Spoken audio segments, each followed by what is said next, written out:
ಕನ್ನಡ ನಾಡು ಇದು ಕನ್ನಡಿಗರ ನಾಡಿಮಿಡಿತ. ಅಲ್ಲಿ ನೀರು ಕಮ್ಮಿ ಆಗಿದ್ದು ನಿಜ.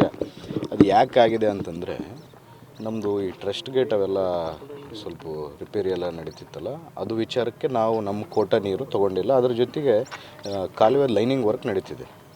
ಈಗ ಲೈನಿಂಗ್ ವರ್ಕು ಈ 31ನೇ ತಾರೀಕಿಗೆ ಮುಗಿದೋಗುತ್ತೆ. ಲೈನಿಂಗ್ ಮುಗಿದೋಗಿದ ತಕ್ಷಣ ನಾವು ನೀರನ್ನು ತೊಗೊತೀವಿ. ಅದೇನು ಇವತ್ತು ಡಿ ಸಿ ಅವ್ರಿಗೆ ಕೂಡ ನಮ್ಮವ್ರ ಕಾರ್ಪೊರೇಷನ್ ಕಡೆಯಿಂದ ಲೆಟರ್ ಕೊಟ್ಟಿದ್ದೀವಿ, ನಮ್ಮ ಇಂಡೆಂಟನ್ನು ಕಳಿಸ್ಕೊಟ್ಟಿದ್ವಿ. ಆ ಇಂಡೆಂಟ್ ಮೂಲಕ ನಮ್ಗೆ ಏನು ಅಲಾಟ್ಮೆಂಟ್ ಬರಬೇಕು ಬರುತ್ತೆ. ಸರ್, ಈಗ ಯೋಚನೆ ಮಾಡಿದ್ದೀರಿ ಸರ್, ಈಗ ಇರೋ ನೀರು ಎಲ್ಲಿ ಎಷ್ಟು ದಿನದವರೆಗೂ ಬರ್ತದೆ? ಇದು ಇನ್ನೊಂದು 15 to 20 ಡೇಸ್ ಬರುತ್ತೆ. ಅಷ್ಟೊತ್ತಿಗೆ ನಾವೆಲ್ಲ ಡ್ಯಾಮಿಂದ ನೀರು ತೊಗೊಂಡು ಅದನ್ನು. ಸರ್, ಈಗ ನೀರು ಕಲರ್ ಆಗಿದಾವೆ, ಸ್ಮೆಲ್ ಬಿಡ್ತಾ ಇದ್ದಾವೆ. ಆ ಥರ ಅದಕ್ಕೆ ಪ್ಯೂರಿಫೈ ಮಾಡೋಕ್ಕೆ ಇಲ್ಲಿ ಕ್ರಮ ವಹಿಸ್ಬೇಕಿತ್ತು ಸರ್. ಇಲ್ಲಿ ಏನೂ ಆಗ್ತಾ ಇಲ್ಲ. ಅದು ನಾನು ಈಗ ಅದು ವಾಟ್ರ್ ಇಲ್ಲಿಂದ ಅದೇ ಸರ್, ಅಲ್ಲೇ ಆಗುತ್ತೆ ಸರ್. ಇಲ್ಲಿ ವಹಿಸ್ಬೇಕಾದ್ರೆ ಕ್ರಮ ಆಗ್ತಾ ಇಲ್ಲ. ಇಲ್ಲಿಂದ WTPಗೆ ಹೋಗಿ ಅಲ್ಲಿ ಕ್ಲೀನ್ ಅಲ್ಲಿ ಪ್ಯೂರಿಫೈ ಆಗೋದು, ಇಲ್ಲಿ ಆಗಲ್ಲ. ಅಲ್ಲಿ WTP ಆಯಿತು. ಮೋಕ ರಿಸರ್ವ್ ಸ್ಟೇಟಸ್ ಏನಿದೆ ಸರ್?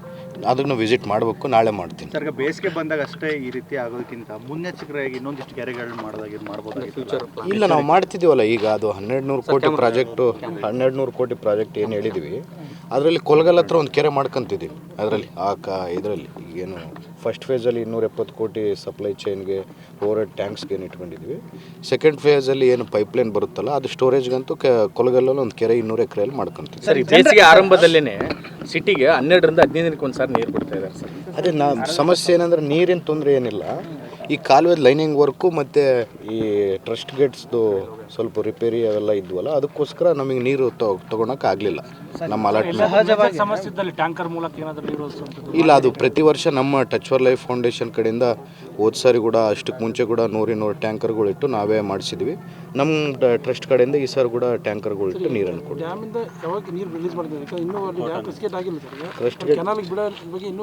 ಇಲ್ಲ, 31ನೇ ತಾರೀಕಿಗೆ ಮುಗಿದೋಗುತ್ತಲ್ಲ ಅದು.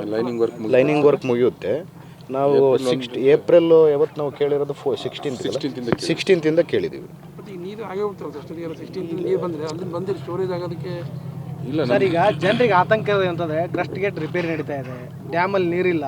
ನೀರಿದೆ, ಆತಂಕ ಯಾಕಂದ್ರೆ ದಿನ ಕಳೆದಂತೆ ಏಪ್ರಿಲ್ 16 ಅಂದ್ರೆ ಸರ್, ಈಗ ಅಲ್ಲಿಂದ ನೀರು ಬಂದು ಸ್ಟಾಕ್ ಆಗಿ ಬರೋದಕ್ಕೆ ಈಗ ಆಲ್ರೆಡಿ ಇವತ್ತು ಮಾರ್ಚ್. ಈಗ ಇವತ್ತು ಇಂಡೆಂಟ್ ಕೊಟ್ಟಿದ್ದೀವಿ. ನಮ್ಗೆ ಇರೋ ನೀರು ಇನ್ನೊಂದು 15-20 ದಿನ ಯೂಸ್ ಆಗುತ್ತೆ. ಅಷ್ಟೊತ್ತಿಗೆ ನಾವು ಅದೊಂದು ವ್ಯವಸ್ಥೆ 16ನೇ ತಾರೀಕು ಇನ್ನೂ ಅಷ್ಟಕ್ಕೆ ಮುಂಚೆಗೆ ತೊಗೊಳೋದು.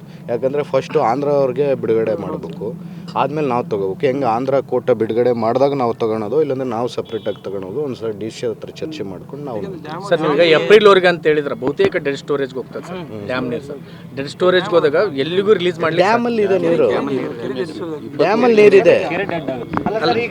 ಅಲ್ಲ ಸರ್, ಅವೇ ಕೂಡ ಆಗುತ್ತೆ ಸರ್ ನೀರು. ಇದು ಇಷ್ಟೇ ಉಳಿಯುತ್ತೆ ಅಂತ ಹೇಳಕ್ಕೆ 20 ದಿವಸ ಅಂದ್ರೆ 20 ದಿವಸ, ಯಾಕಂದ್ರೆ ಅವೇ ಪ್ರಮಾಣ ಜಾಸ್ತಿ ಆಗುತ್ತೆ. ಇಲ್ಲ, ಅವೆಲ್ಲ ಕ್ಯಾಲ್ಕುಲೇಟ್ ಮಾಡಿ 20 ದಿವಸ ಬರುತ್ತೆ ಅಂತ ಹೇಳ್ತಿರೋದು ಅವರು. ಅವ್ರಿಗೊಂದು ಲೆಕ್ಕಾಚಾರ ಇರುತ್ತೆ, ಏನು ಎಷ್ಟು ಎವಾಪ್ರೇಟ್ ಎಷ್ಟಾಗುತ್ತೆ, ಎಷ್ಟು ಉಳಿಯುತ್ತೆ, ನಮ್ಗೆ ಎಷ್ಟು ದಿನಕ್ಕೆ ಬರುತ್ತೆ ಅಂತೇಳಿ ಆ ಲೆಕ್ಕಾಚಾರದ ಮೇಲೆ ಹೇಳಿರೋದು. ಸರ್, ಪ್ರತಿ ಬೇಸಿಗೆಯಲ್ಲೂ ಜಲಚರಗಳಿಗೂ ಮತ್ತು ಕುಡಿಯೋ ನೀರಿಗಾಗಿ ನೀರೇನು ಮೀಸಲಿರುತ್ತೆ. ಆದರೆ ಈ ಕೆರೆಗೆ ಒದಗಿಸೋದು ಯಾವಾಗ ಅಂತ ಅದೊಂದು ಕನ್ಫರ್ಮ್. ಕೆರೆ ತುಂಬಲಿಕ್ಕೆ ಒಂದೂವರೆ ತಿಂಗಳು ಬೇಕಾಗುತ್ತೆ ಸರ್. ಅಷ್ಟು ದಿನ ಏನು ಬೇಕಾಗಿಲ್ಲ, 1.5 ತಿಂಗಳು ಬೇಕಾಗುತ್ತೆ ಸರ್. ಕೆನಾಲ ನೀರು ಬಂದರೆ ನಾವು ಕೆನಾಲಿಂದ ಡೈರೆಕ್ಟ್ WTPಗೆ ತೊಗೋತೀವಿ, ಕೆರೆಗೆ ನೀರನ್ನು ಬರ್ತಾ ಇರುತ್ತೆ. ಸರ್, ಇದು ಏನಿದೆ ಅಂದ್ರೆ ಅದೇ ಹೇಳಿದ್ವಲ್ಲ, ಈಗ ಇಂಡೆಂಟ್ ಕೊಟ್ಟಿದ್ದೇವೆ ಡಿ ಸಿ ಅವ್ರಿಗೆ. ಈಗ 30ನೇ ತಾರೀಕುವರೆಗೆ ಲೈನಿಂಗ್ ವರ್ಕ್ ನಡೀತಿದೆ. ಲೈನಿಂಗ್ ವರ್ಕ್ ಆಗಿದ ತಕ್ಷಣ ನಾವು ನೀರನ್ನು ತಗೊಂತೀವಲ್ಲ. ಸರ್, ಈಗ ಏನಿದೆ ಅಂದ್ರೆ ಇಲ್ಲಿ ವಾಸ್ತವ ಕ್ಯಾನಲ್ ನೀರು ಬಂದರೂ ಕೂಡ ನಿರಂತರವಾಗಿ ಮೋಟ್ರಿಂದ ನೀರನ್ನ ಇಲ್ಲಿಗೆ ಶಿಫ್ಟ್ ಮಾಡಿದ್ರು 1 ರಿಂದ 2 ತಿಂಗಳು ನೀರು ಬೇಕಾಗುತ್ತೆ. ಈಗ ಕಮಿಷನರ್ ಅವರು ಏನು ಪ್ಯಾರಲಲ್ ಆಗಿ ಐಡಿಯಾ ಮಾಡಿದ್ದಾರೆ ಅಲ್ಲ, ಅದು ಓಕೆ ಸರ್, ಅರ್ಥ ಆಯ್ತು ನಮಗೆ. ಈಗ ಏನಂದ್ರೆ ಇದಕ್ಕಿರೋದು 2-3 ಮೋಟ್ರ್ ಇದೆ ಸರ್. ಅದನ್ನ ಮೋಟ್ರ್ಗಳ ಸಂಖ್ಯೆನ ಜಾಸ್ತಿ ಮಾಡಿದ್ರೆ ಮುಂದೆ ಫ್ಯೂಚರಲ್ಲೂ ಹೆಲ್ಪ್ ಆಗುತ್ತಲ್ಲ ಸರ್ ಅಂತ. ಅಂದ್ರೆ 1-2 ಅಷ್ಟೇ ಇದೆ. ನೀವು 1 ತಿಂಗಳು ತುಂಬಿಸೋದನ್ನ ನೀವು 15 ದಿವಸದಲ್ಲೇ ತುಂಬಿಸ್ಬೋದಲ್ಲ. ಈಗ ನಾವು ಈ ಕೆರೆ ಅಭಿವೃದ್ಧಿಗೆ ಕೂಡ ಒಂದು 20 ಕೋಟಿ ರೂಪಾಯಿ ಬೂಡೋದಲ್ಲಿ ಅನುದಾನವನ್ನು ಇಟ್ಕೊಂಡು ಕೆರೆ ಸ್ಟ್ರೆಂತ್ನಿಂಗು ಮತ್ತು ಜಂಗಲ್ ಕಟಿಂಗು ಮತ್ತು ಹೊಸ ಮೋಟರ್ಸು ಡೀಸೆಲ್ಟಿಂಗು ಮಾಡ್ಕೊತಿದ್ದೀವಿ. ಅದು ಈಗ ನಾವು DM ಅಪ್ರೂವಲ್ಗೆ ಹೋಗಿದೆ. ಇನ್ನೊಂದು 1-2 ತಿಂಗಳಲ್ಲಿ ಅದು ಕೂಡ ಟೆಂಡರ್ ಆಗುತ್ತೆ. ಸರ್, ಈಗ ಅದು ಡ್ಯಾಮಿಂದ ತರೋದು ಎಲ್ಲಿಗೆ ಬಂತು ಸರ್ ಪ್ರಾಜೆಕ್ಟ್? ಇಲ್ಲ, ಡ್ಯಾಮಿನ ತರೋದು 270 ಕೋಟಿ ಫಸ್ಟ್ ಫೇಸಲ್ಲಿ 270 ಕೋಟಿದು ಟೆಂಡರ್ ಆಗಿದೆ. ನಾವು ಪೂಜೆ ಮಾಡಬೇಕು, ಹಲವಾರು ಕಾರಣಗಳಿಂದ ಮಾಡಿಲ್ಲ ಸಪ್ಲೈ ಚೈನ್ದು. ಅದ್ರ ಜೊತೆಗೆ ಇನ್ನೂ ಒಂದು 1000 ಕೋಟಿದು ಟೆಂಡರ್ ಆಗ್ತಿದೆ. ಯಾಕಂದರೆ ನಾವು ಕುಡ್ತೀನಿ ಹತ್ರ ಏನು ಒಂದು ಏನಣ್ಣ ಇಲ್ಲ ಕುಡ್ತೀನಿ ಹತ್ರ ಅವರಿಗೆ ಟ್ಯಾಪಿಂಗ್ ಕೊಡಬೇಕೋ ಇಲ್ಲ ಅನ್ನೋದು ಒಂದು ಚರ್ಚೆ ನಡೀತಿತ್ತು. ಆ ಡಿಮ್ಯಾಂಡು ಕುಡ್ತೀನಿ ಅವ್ರು ಕೂಡ ಇದೇ ಪೈಪ್ಲೈನ್ ಬರುತ್ತಲ್ಲ, ನಾವು ಟ್ಯಾಪಿಂಗ್ ಕೂರ್ತಿನಿಗೆ ತೊಗೊತೀವಿ ಅಂದರೆ ನಮ್ಮ ಅಲಾಟ್ಮೆಂಟಲ್ಲಿ ನಾವು ಕೊಡೋಕ್ಕಾಗಲ್ಲ, ನೀವು ಎಕ್ಸ್ಟ್ರಾ ಅಲಾಟ್ಮೆಂಟ್ ಏನನ್ನ ವಾಟರ್ ಅಲಾಟ್ಮೆಂಟ್ ಮಾಡ್ಕೊಂಡು ನೀವು ತೊಗೊಳ್ರಿ ಅಂತೇಳಿ ಚರ್ಚೆ ನಡೆಯುತ್ತಿತ್ತು. ಅದು ಆದಷ್ಟು ಶೀಘ್ರದಲ್ಲಿ ಅದು ಮುಗಿಯುತ್ತೆ. ಆ ಯೋಜನೆ ಕೋಟಿದ್ ಬೇರೆ 227 ಕೋಟಿ ಬೇರೆ ಸರ್, 2 ಪ್ರಾಜೆಕ್ಟ್ ಸರ್ ಇದು. ಎಲ್ಲ ಒಂದೇ ಪ್ರಾಜೆಕ್ಟ್. ಈಗ ನೀರು ಇಲ್ಲಿ ಅಲ್ಲಿಂದ ಇಲ್ಲಿಗೆ ಬಂದಾಗ ಸಪ್ಲೈ ಚೈನ್ ಏನಾದ್ರು ಬೇಕಲ್ಲ, ಫಸ್ಟ್ ಇಲ್ಲಿ ಓವರ್ ಹೆಡ್ ಟ್ಯಾಂಕ್ಸ್ ಆಗಿರ್ಬೋದು, ಮನೆ ಕನೆಕ್ಷನ್ಸ್ ಆಗಿರೋ ಪೈಪ್ಲೈನ್ಸ್, ಅದು 270 ಕೋಟಿದು ಅದು. ಮತ್ತೆ ತುಂಗಭದ್ರಾ ನದಿಯಿಂದ ಇಲ್ಲಿಗೆ ಬರೋದು 1000 ಕೋಟಿ. ಸರಿ, ಆ ಯೋಜನೆ ಏನಾದರೂ ಕಂಪ್ಲೀಟ್ ಆದರೆ ಬಹುಶಃ ಕುಡಿಯೋ ನೀರಿನ ಸಮಸ್ಯೆ ಇರಲ್ಲ ಅಂತ ಹೇಳಿ ಸರ್ 2060ವರೆಗೆ ನಾವು ಮಾಡ್ಕೊಂಡ್ವಿ. ಸರ್ ಹಿಂದೆ ಬಿಜೆಪಿ ಏನು ಈ ಸಾರಿ ಏನು ಅರ್ಧ TMCನ ಅಥವಾ 1/4 TMCನ ಕೆರೆ ತುಂಬಸಕ್ಕೆ ಇಲ್ಲ 1.3 TMC ಅಲ್ಲ, 1.3 TMC ನಮ್ಮ ಅಲಾಟ್ಮೆಂಟ್. ಸರ್ ಹಿಂದೆ ಬಿಜೆಪಿ ಗೌರ್ಮೆಂಟ್ ಇದ್ದಾಗ ಬಳ್ಳಾರಿ ಜನರಿಗೆ ಒಂದು ಆಶ್ವಾಸನೆ ಕೊಟ್ಟು 100 ಕೋಟಿ ವೆಚ್ಚವನ್ನು ನಾವು ನೀರು ಕೊಡ್ತೀವಿ ಅಂತೇಳಿ ನೆಲ್ಲಿಗಳು ಹಾಕಿದ್ರು. ಈಗ ಅವರು ಇದಾದರೆ ಫ್ಯೂಚರ್ ಯೋಚನೆ ಮಾಡಲಿಲ್ಲಂಗೆ ಮಾಡಿಬಿಟ್ರು ಅಂತ ಅನ್ಸಲ್ಲ ಸರ್ ಇದು? ಯಾಕಂದರೆ ಒಂದು 100 ಕೋಟಿ ಖರ್ಚಾಗಿದೆ ಸರ್, ಎಲ್ಲರ ಮನೆ ಮುಂದೆ ಕೆಲವು ಕಡೆ ಎಲ್ಲ 50% ನೆಲ್ಲಿಗಳನ್ನ ಹಾಕ್ಬಿಟ್ಟಾರೆ, ಅದರಲ್ಲಿ ನೀರು ಬರ್ತಾ ಇಲ್ಲ. BJP ಆ ಪ್ರಾಜೆಕ್ಟು ಸಕ್ಸಸ್ಫುಲ್ ಇರಲ್ಲ. ಅವೆಲ್ಲ ಅವರು ಏನಂದರೆ ಕಾಂಟ್ರಾಕ್ಟರ್ಸ್ಗೆ ಅನುಕೂಲ ಮಾಡ್ಬೇಕಂತೇಳಿ ಪ್ರಾಜೆಕ್ಟ್ಸ್ ಮಾಡಿರ್ತಾರೆ. ಅವರು ಯಾವ ಪ್ರಾಜೆಕ್ಟ್ ಸಕ್ಸಸ್ ಜನಕ್ಕೋಸ್ಕರ ಅಲ್ಲ, ಅವ್ರು ಕಾಂಟ್ರಾಕ್ಟರ್ಸ್ಗೋಸ್ಕರ. ಬೇರೆ ಗುಜರಾತು ಡೆಲ್ಲಿ ಕಾಂಟ್ರಾಕ್ಟರ್ಗೆ ಅವ್ರಿಗೆ ಪೈಪ್ಲೈನ್ ಕಂಪ್ನಿ ಇದು ಫ್ಯಾಕ್ಟ್ರಿ ಇತ್ತು, ಅವ್ರ ಪೈಪ್ಲೈನ್ಸಲ್ಲಿ ಮಾರಾಟ ಆಗ್ತಿರ್ಲಿಲ್ಲ. ಅವ್ರಿಗೆ ಪೈಪ್ಲೈನ್ಸ್ ಮಾರಾಟ ಆಗಬೇಕಂದ್ರೆ ಇಲ್ಲೊಂದು ಟೆಂಡರನ್ನು ಕರೆದು ಅವ್ರಿಗೆ ಕೊಟ್ಬಿಟ್ರು. ಅದೇನು ಜನಪರವಾದಂಥ ಕೆಲಸ ಅಲ್ಲ. ಟೆಂಡರ್ ಈ ಕಾಂಟ್ರಾಕ್ಟರ್ಸ್ಗೆ ಕೆಲವಷ್ಟು ಮಿಡಲ್ ಮ್ಯಾನ್ಗಳಿಗೆ ಉಪಯೋಗ ಮಾಡಿದ್ರು, ಅದು ಆ ಥರ ಮಾಡಬಾರ್ದಾಗಿತ್ತು. 100 ಕೋಟಿ ಪ್ರಾಜೆಕ್ಟ್ ಸರ್, ಮುಂದೆ ಮಾಡೋಕ್ಕಾಗಲ್ಲ. ಇಂಪ್ಲಿಮೆಂಟ್ ಆಗೋದೇನಿದೆ, ಅವನು ಫಸ್ಟ್ ಟೆಂಡರ್ ಮಾಡಿಕೊಂಡು ಅವ್ನು ಫ್ಯಾಕ್ಟ್ರಿಯಲ್ಲಿ ಇದ್ದಿದ್ದು ಪೈಪ್ಗಳನ್ನೆಲ್ಲ ತೊಗೊಂಬಂದು ಬಳ್ಳಾರಲ್ಲಿ ಡಂಪ್ ಮಾಡಿ ಅವ್ನು ಬಿಲ್ ಬರ್ಸ್ಕೊಂಬಿಟ್ಟ. ಕೆಲವಷ್ಟು ಮನೆಗಳಿಗೆ ಡೋರ್ ಟು ಡೋರ್ ಕನೆಕ್ಷನ್ಗಳು ಕೊಟ್ಟ, ಕೆಲವಷ್ಟು ಹಂಗೆ ಬಿಟ್ಬಿಟ್ಟ. ಅದಾಗಿದ ತಕ್ಷಣ ನಾನು ಕೆಲಸ ಮಾಡೋಕ್ಕಾಗಲ್ಲ ಅಂತೇಳಿ ಅವ್ನು ಕೈ ಎತ್ಬಿಟ್ಟ. ನಮ್ಮವರು ಟರ್ಮಿನೇಷನ್ನು ಲೆಟ್ರ್ ಅವ್ರಿಗೆ ಕೊಟ್ಟರು. ಅವನು ಆರ್ಬಿಟ್ರೇಷನ್ಗೆ ಹೋಗಿದ್ದಾನೆ. ಈಗ ಅವ್ನ ಇಂಟೆನ್ಷನ್ ಇದ್ದಿದ್ದೇನು, ದುಡ್ಡಿಂದ ಅವ್ನ ಪೈಪ್ ಎಲ್ಲ ಮಾರ್ಕೋಬೇಕಂತಿದ್ದ. ಅವ್ನ ಕೆಲಸ ಆದಮೇಲೆ ಇನ್ನು ಕೆಲಸ ಯಾಕೆ ಅಂದರೆ 100 ಕೋಟಿ ವೇಸ್ಟ್ ಸರ್ ಈಗ ಆಗಿತ್ತು. 100 ಕೋಟಿ 100ಕ್ಕೆ 100 ವೇಸ್ಟ್.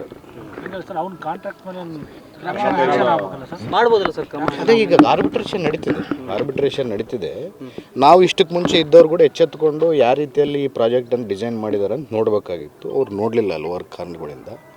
ಈಗ ನಾವು ಬಂದ ಮೇಲೆ ಅವ್ರ ಮೇಲೆ ನೋಟಿಸ್ ಕೊಟ್ಟಿದ್ದು ಕೂಡ ನಾವು ಬಂದ ಮೇಲೆ ನಾವು ನೋಟಿಸನ್ನು ಕೊಟ್ಟು ಯಾವ ರೀತಿಯಲ್ಲಿ ಅವನದು ಕೆಲವಷ್ಟು ಸಾಮಗ್ರಿಗಳು ಏನಿದ್ವು ಅವನ್ನ ನಾವೇ ಸೀಸ್ ಮಾಡಿಕೊಂಡು ಕಾರ್ಪೊರೇಷನ್ ಕಡೆಯಿಂದ ನಾವೇ ಕೆಲವಷ್ಟು 1-2 ವಾರ್ಡಲ್ಲಿ ಅದರಿಂದ ನಮ್ಮ ಕಾರ್ಪೊರೇಷನ್ನೇ ಅವರೇ ಕೆಲಸ ಮಾಡಿ 2 ವಾರ್ಡಲ್ಲಿ ಮನೆ ಕನೆಕ್ಷನ್ಗಳು ಕೊಟ್ಟಿದ್ದಾರೆ. ನಿಮ್ಮ ಕಾರ್ಪೊರೇಟರ್ಸ್ ಎಲ್ಲರಿಗೆ ಇಷ್ಟಿಷ್ಟು ಅಂತೇಳಿ ಅವರು ಎಲ್ಲಿ ಬೋರ್ವೆಲ್ಸ್ ಬೇಕಂದ್ರೆ ನಾವು ಕೊಡೋಕ್ಕೆ ಸಿದ್ಧರಾಗಿದ್ವಿ. ಏನು ಹಳೆ ಬೋರ್ವೆಲ್ಸ್ ಏನಾದ್ರು ರಿಪೇರಿ ಮಾಡ್ಕೊಂತಾರಂತರೂ ಮಾಡ್ಕೋಬೋದು, ಇಲ್ಲ ಹೊಸ ಬೋರ್ವೆಲ್ ಬೇಕಂದ್ರೂ ಕೂಡ ಅವ್ರು ನಮ್ಮ ಕಾರ್ಪೊರೇಟರ್ಸ್ ಯಾರು ಕೇಳಿದ್ರು ಕೂಡ ಮಾಡಿಕೊಡ್ತೀವಿ. ಆರೋ ಪ್ಲ್ಯಾಂಟ್ ಈಗ ಅದನ್ನು ಹೊಸ ಆರೋ ಪ್ಲ್ಯಾಂಟ್ಗಳು ಈಗ ಹಾಕೋಕ್ಕಿಲ್ಲ. ಸ್ವಲ್ಪ ಸುಪ್ರೀಂ ಕೋರ್ಟ್ ಗೈಡ್ಲೈನ್ಸ್ ಪ್ರಕಾರ ಹೊಸ ಆರೋ ಪ್ಲ್ಯಾಂಟ್ಗಳಂತೂ ಹಾಕೋಕ್ಕಿಲ್ಲ. ಹಳೆವೇನೇನಿದೆ ಅವನ್ನ ರಿಪೇರಿ ಮಾಡಿ ಕೊಡ್ತೀವಿ. ಯಾಕಂದರೆ ಅದು ಆರೋ ಪ್ಲ್ಯಾಂಟಿಂದ ಬರೋ ನೀರು ಅಷ್ಟು ಹೆಲ್ತ್ಗೆ ಒಳ್ಳೇದಲ್ಲ ಅಂತೇಳಿ ಸುಪ್ರೀಂ ಕೋರ್ಟ್ ಅವರೇ ಒಂದು ಜಡ್ಮೆಂಟನ್ನು ಕೊಟ್ಟಿದ್ದು ನಿಮಗೂ ಗೊತ್ತಿದೆ, ನನಗೂ ಗೊತ್ತಿದೆ. ಆ ರೀತಿಯಲ್ಲಿ ಈಗ ಇದ್ದಿಷ್ಟು ಹಳೆವೇನನ್ನು ರಿಪೇರಿ ಮಾಡಿಕೊಂಡು ಹೊಸದು ನಾವೇನು ತುಂಗಭದ್ರಾ ನೀರೇನು ತೊಗೊಂಬರ್ತೀವಲ್ಲ ಅದು ಜನಕ್ಕೆ ಅನುಕೂಲ ಆಗೋಂಥದ್ದು. ಅದರಿಂದ ನಾವೆಲ್ಲ ಬೀಳ್ಬೇಕು ಅಂತ ಕೇಳ್ತೀವಿ. ಸರ್ ನಿನ್ನೆ ಬಜೆಟಲ್ಲಿ KMRC ಅನುದಾನದಡಿ ಒಂದು ಬಂದಿದ್ದಾರೆ. ಇಲ್ಲಿ ಒಂದು PHC ಸೆಂಟರ್ಸ್ ಏನಾದರೂ ನೀವು ಎಷ್ಟು ಅಂತಂದೇಳಿ ಏನಾದರೂ ಈಗ ಲೆಕ್ಕ ತೊಗೊಂಡಿದ್ದೀರಾ ಅಂತ, ಅನುದಾನ ಬಂದರೆ ಬಳಕೆ ಮಾಡಿ? PHC ಸೆಂಟರ್ಸು ಪ್ರಪೋಸಲ್ ನಾವು DHO ಅವರು ಅವಾಗೆ 1.5 ವರ್ಷ ಕೆಳಗೆ ಕಳಿಸ್ಕೊಟ್ಟಿದ್ದೀವಿ. ಏನು ನಮ್ಮ ಮಿಲ್ಲರ್ಪೇಟಲ್ಲಿ ಒಂದು ಹೆರಿಗೆ ಆಸ್ಪತ್ರೆ ಮಾಡಬೇಕು, PHCನ ಹೆರಿಗೆ ಆಸ್ಪತ್ರೆ ಮಾಡಬೇಕು, ಗುಗ್ರೇಟಿಯಲ್ಲಿ ಮಾಡಬೇಕಂತೇಳಿ ಪ್ರಪೋಸಲನ್ನು ಮಾಡಿ ಕಳಿಸಿದ್ವಿ. ಇದು KMRCಯಲ್ಲಿ ಸ್ವಲ್ಪ ಅವರು ರಿಟೈರ್ಡ್ ಜಡ್ಜ್ ಏನಿದ್ದಾರೆ ಅವರೆಲ್ಲ ಒಪ್ಕೊಂಡು ಮಾಡಿದ ತಕ್ಷಣದಲ್ಲಿ ನಮ್ಮದೆಲ್ಲ ಪ್ರಪೋಸಲ್ಸ್ ರೆಡಿ ಇದೆ. ಅದ್ರ ಜೊತೆಗೆ ನಿನ್ನೆ ಬಡ್ಜೆಟಲ್ಲಿ ನಮ್ಮ ಬಳ್ಳಾರಿ UGDಗೆ 380 ಕೋಟಿ ಅನೌನ್ಸ್ ಆಗಬೇಕಾಗಿತ್ತು. ಹಲವಾರು ಕಾರಣಗಳಿಂದ ಅದು ಮಿಸ್ ಆಗಿತ್ತು. ನಿನ್ನೆ ಸಾಯಂಕಾಲ ಮುಖ್ಯಮಂತ್ರಿಗಳ ಹತ್ರ ಹೋಗಿ ನಾವು ಈ ಥರ ಮಿಸ್ ಆಗಿದೆ ಅಂದರೆ ಮುಖ್ಯಮಂತ್ರಿಗಳು ಇಲ್ಲ ನಾನು ಕೊಡ್ತೀನಿ ಅಂತ ಹೇಳಿದ್ದೆ, ಈಗ ಅಡಿಷ್ನಲ್ ಬಡ್ಜೆಟಲ್ಲಿ ನಾನು ನಿಮ್ಮದು ಸೇರಿಸ್ಕೊಡ್ತೀನಿ ಅಂತ ಹೇಳಿದ್ದಾರೆ. ಸಬ್ಸ್ಕ್ರೈಬ್ ಮಾಡಿಕೊಳ್ಳಲು ಕೂಡಲೇ ಪಕ್ಕದಲ್ಲಿ ಕಾಣುವ ಬೆಲ್ ಐಕಾನ್ ಕ್ಲಿಕ್ ಮಾಡಿ ನೋಟಿಫಿಕೇಶನ್ ಪಡೆಯಿರಿ.